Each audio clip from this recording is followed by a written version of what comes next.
सौभाग्य कोहिनूर श्रीमान संजय जैन, श्रीमती ममता जैन परिवार, ग्रेटर कैलाश दिल्ली। सौभाग्य भक्त श्रीमान विजेंद्र जैन, श्रीमती निर्मल जैन परिवार, गुरुग्राम।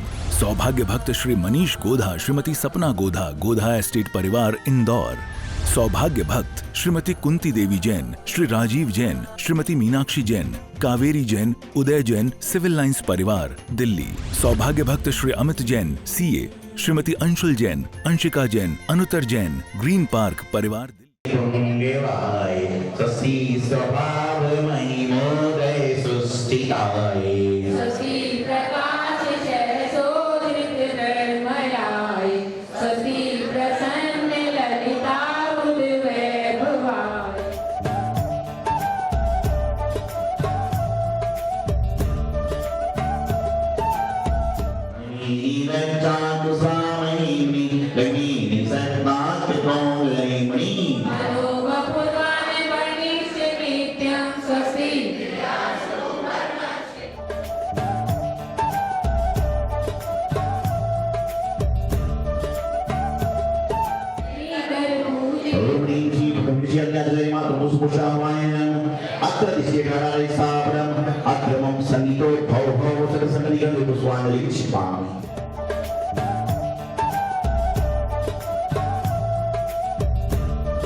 तेरी गाई सारी दुनिया देखने आई, मैंने आरत तेरी गाई सारी दुनिया देखने आई। मेरे मन में तू है बसा हो सौभाग्य सागर, आ जाना दर से दिखा सागर, आ जाना दर। श्री आदिनाथाय नमः। अर्घ्यमिर्पामि श्वः दीपं प्रज्वलं करोमि नमः। ओम ह्रीं श्रीं क्लीं ब्लूं नमः सकल श्री नमः। ओम ह्रीं सकल रोगहराय क्लीं भक्तिदाय श्री आदिनाथाय नमः। अर्घ्यमिर्पामि स्वाहा दीपं प्रज्वलं करोमि नमः। ओम ह्रीं नेत्रकृताय क्लीं श्री आदिनाथाय नमः। अर्घ्यमिर्पामि। ओम ह्रीं अरं नमो गोट्ठ बुद्धिनं झोम झोम नमः। ओम ह्रीं शां श्रीं श्रूं हंसं थटा सरस्वती भगवती विद्या प्रसन्न कुर्मः। ओम ह्रीं अयाची प्रतिपदन शक्तिसाय क्लीं श्री आदिनाथाय नमः। अर्घ्यमिर्पामि। ओम ह्रीं अरं नमो अरिहन्तां नमो संवेद स्वामी नमः। ओम ह्रीं श्रीं क्रों ह्रीं नमः। ओम ह्रीं सर्वभय निवारणाय सकल वंचित फलदाय क्लीं श्री आदिनाथाय नमः। अर्घ्यमिर्पामि। ओम ह्रीं अरं नमो स्वयं बुद्धिं नमः। ओम राम ह्रीं नमः श्राम श्रीं श्रूं सिद्ध बुद्ध कृतो भवो सब नमः। ओम ह्रीं अर्जिन समुदाय भूताय क्लीं श्री आदिनाथाय नमः। अर्घ्यमिर्पामि।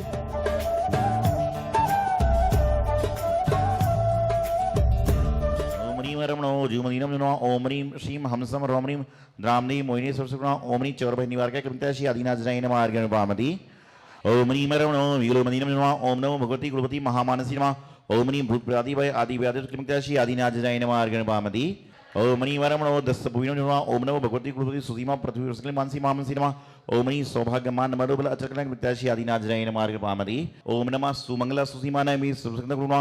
ओम ह्रीं त्रिलोक शंकराय सर्वविजय क्लीं श्री आदिनाथाय नमः। अर्घ्यमिर्पामि। स्वाहा।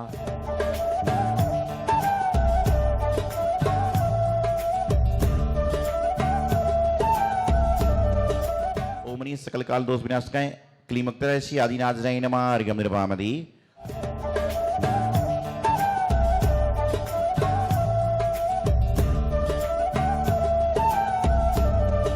ओम ह्रीं अरं नमो आसीप ओम नमो भगवती जयवती मंसक्रम कुर्मः। ओम ह्रीं प्रेतबाधा निवारकाय क्लीं श्री आदिनाथाय नमः। अर्घ्यमिर्पामि।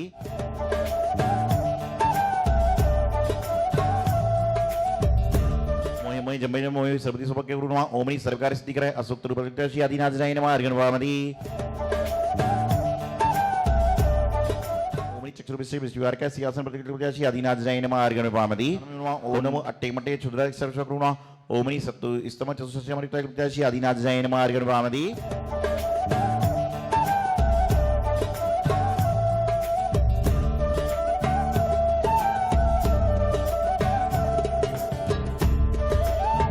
ओम ह्रीं नमो सब्बो सेवन नमः ओम नमो भगवते अब्रजम एम क्लीम नमो ओम नी मनुवांचित सिद्धाय नमो अथवा ओम नी दुर्जनमति करासी समोसलक बुद्धि वाजमाय विक्ताशी आदिनाथ जय नमः अर्गमने पामदी सहा पवनोद्दत वहिनी कल्पम तावानलम ज्वलिते मुज्ज्वले मुस्फलिंगम ओम ह्रीं अरम नमो कायवलीनम जुनवा ओम ह्रीं अरम नमो कायवलीनम जुनवा ओम ह्रीं श्रीं क्लीं ह्रां श्रीं शांति कृणवा ओम ह्रीं संसारी तारणी वाणे क्लीमुक्ताशी आदिनाथ जय नमः अर्गमने पामदी Jai Namah, Jai Namah, Jai Namah, Jai Namah, Jai Namah, Jai Namah, Jai Namah.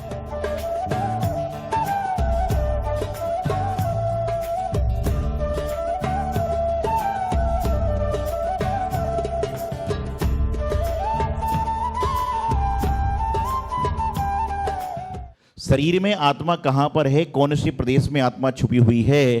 तो ये जो आपका शरीर चल रहा है ये आत्मा के माध्यम से चल रहा है, और जो आत्मा है ये मरती नहीं है, ये सिर्फ पर्याय बदलती है, शरीर को अलग अलग धारण करती है। कभी यही आत्मा निकल कर चींटी में चली जाती है, कभी यही आत्मा निकल कर शेर में चली जाती है, कभी ये आत्मा निकल कर मानव की पर्याय में आ जाती है। सिर्फ तुमने चोला पहना हुआ है और आत्मा अपना कार्य करने का प्रयास कर रही है। सिर्फ आत्मा जो है वह शरीर बदलती है।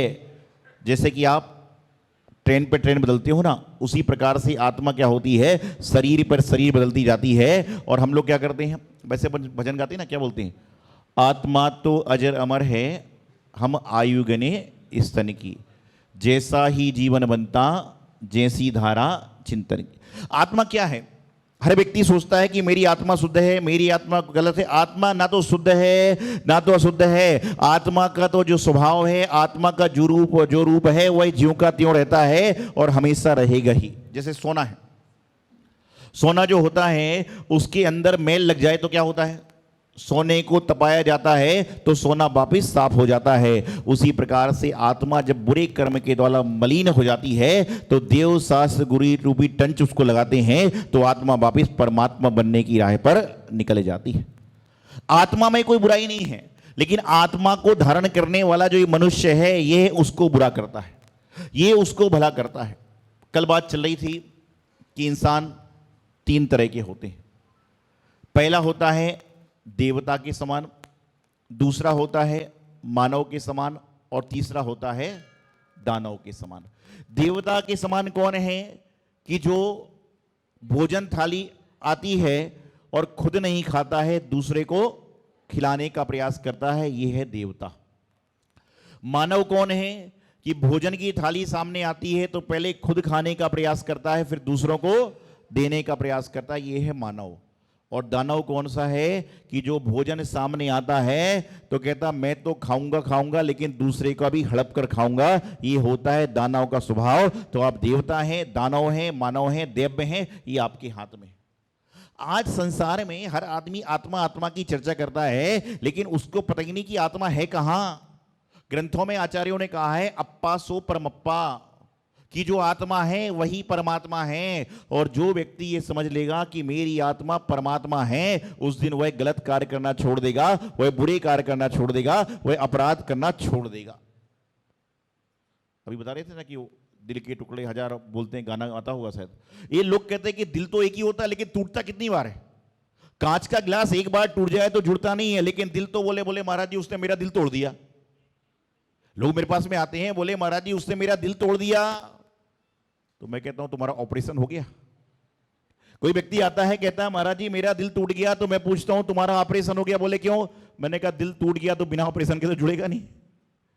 तो लोग क्या है, ये कहावत है, कहानी है, समझाने की बातें होती हैं। अरे दिल तो एक ही होता है, ना वह किसी के टूटने से टूटता है और वह ना किसी के जोड़ने से जुड़ता है। आप अच्छे काम करोगे, कहते हैं दिल लगी करोगे तो हंसी के पात्र बनोगे, और अच्छे काम करोगे तो लोगों के हंसी के नहीं बल्कि उसके स्यावासी के पात्र बनोगे।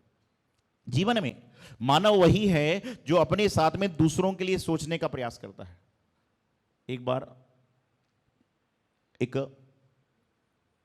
निर्धन परिवार में पिता की मृत्यु हो गई, मां और पुत्र बचे, घर की संपत्ति समाप्त हो गई, खाने को कुछ ज्यादा था नहीं।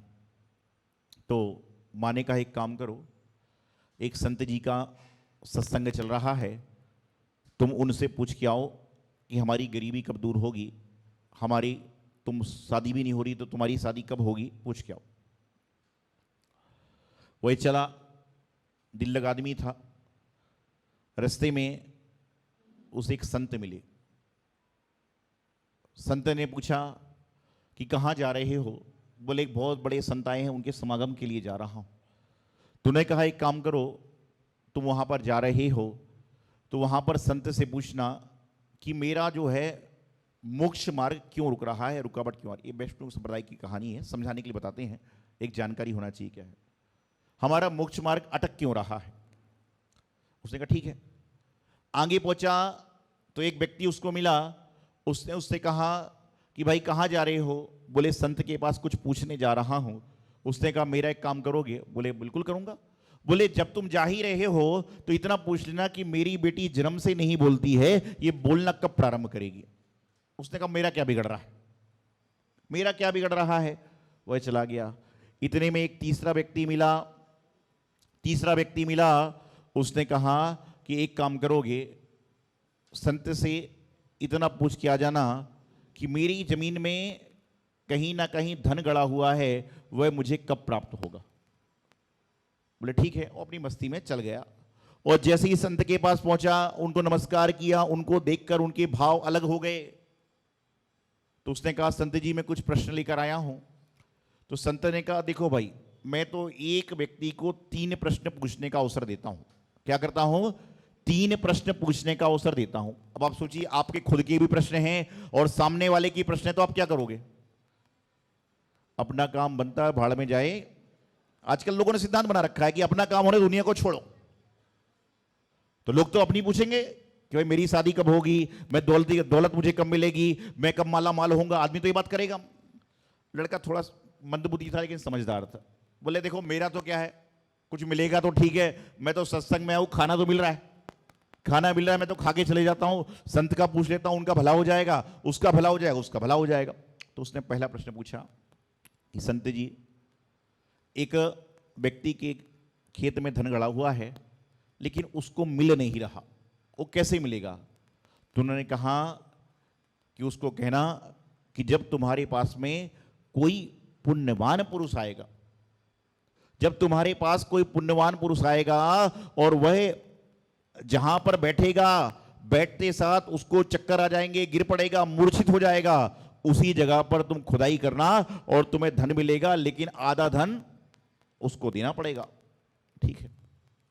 दूसरा प्रश्न था कि उसकी बेटी बोलना प्रारंभ कब करेगी? तो संत ने कहा उनसे कहना कि जिससे तुम्हारी बेटी का विवाह है, जब उसके सामने आएगा तो वह बोलना प्रारंभ कर देगी।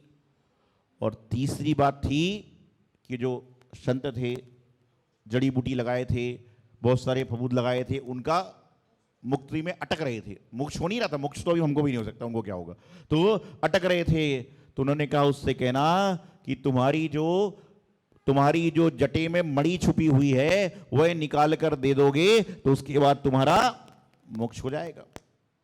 उसने कहा संत जी मेरा भी एक प्रश्न पूछ दो ना। बोले नहीं, बस अब खत्म। ठीक है। उसने तो अपना खाया पिया, मस्त चल पड़ा। बोले अपना तो काम हो गया, खाना तो मिल गया, कल का कल देखेंगे, कल देखेंगे। वह पहुंचा पहले खेत वाले के पास। बोले क्या बताया? उन्होंने कहा ऐसा ऐसा जीव आएगा और कोई मूर्छित होकर गिर पड़ेगा तो समझ के चलना वहां खुदाई। और इतनी बात बोलनी और वही बेहोश हो गया। तो उनको लगा ये तो चक्कर वक्कर खा के गिर पड़ा होगा। उसने पानी वानी डालना चालू किया, लेकिन उसको लगा संत ने बात कही है। उसने वहां खुदाई करना प्रारंभ करी और जहां वह गिरा था वहां खुदाई करी तो वहां पर क्या हुआ, 3-4 घड़े सोने के दबे हुए मिले और उसने अपने वादे अनुसार आधे सोने के घड़े लड़के को दे दिए। आगे गया, जब वह उस सेठ के पास पहुंचा तो संयोग की बात है कि सेठ अपनी पुत्री के साथ बैठा था। उसने बोला मेरा प्रश्न पूछ लिया? बोले हाँ पूछ लिया। बोले क्या प्रश्न था?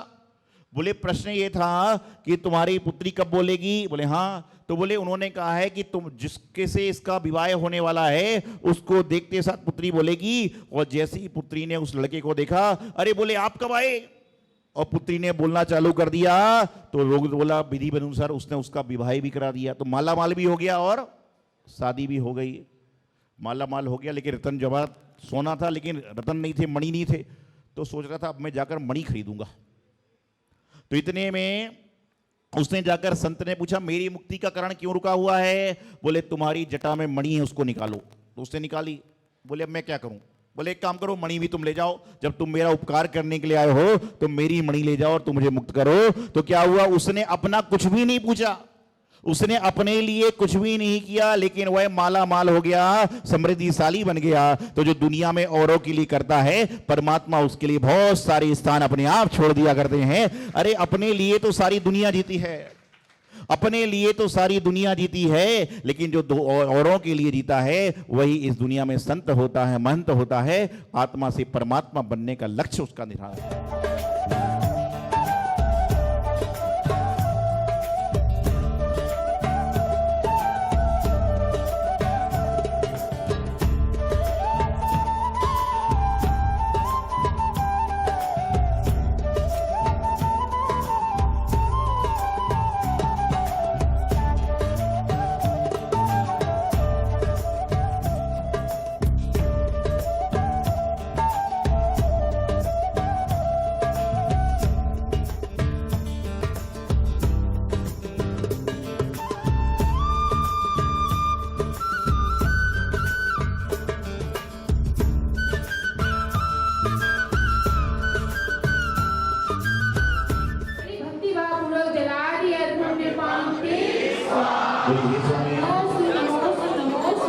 मुनि महाराज जी को नमस्ते, हरि माता जी को वंदनामि, लक्ष्मी जी को शामी। सौभाग्य कोहिनूर श्रीमान संजय जैन, श्रीमती ममता जैन परिवार, ग्रेटर कैलाश दिल्ली।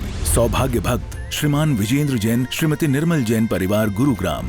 सौभाग्य भक्त श्री मनीष गोधा, श्रीमती सपना गोधा, गोधा एस्टेट परिवार, इंदौर। सौभाग्य भक्त श्रीमती कुंती देवी जैन, श्री राजीव जैन, श्रीमती मीनाक्षी जैन, कावेरी जैन, उदय जैन, सिविल लाइंस परिवार, दिल्ली। सौभाग्य भक्त Shri Amit Jain, CA, Shrimati Anshul Jain, Anshika Jain, Anuttar Jain, green park परिवार, दिल्ली।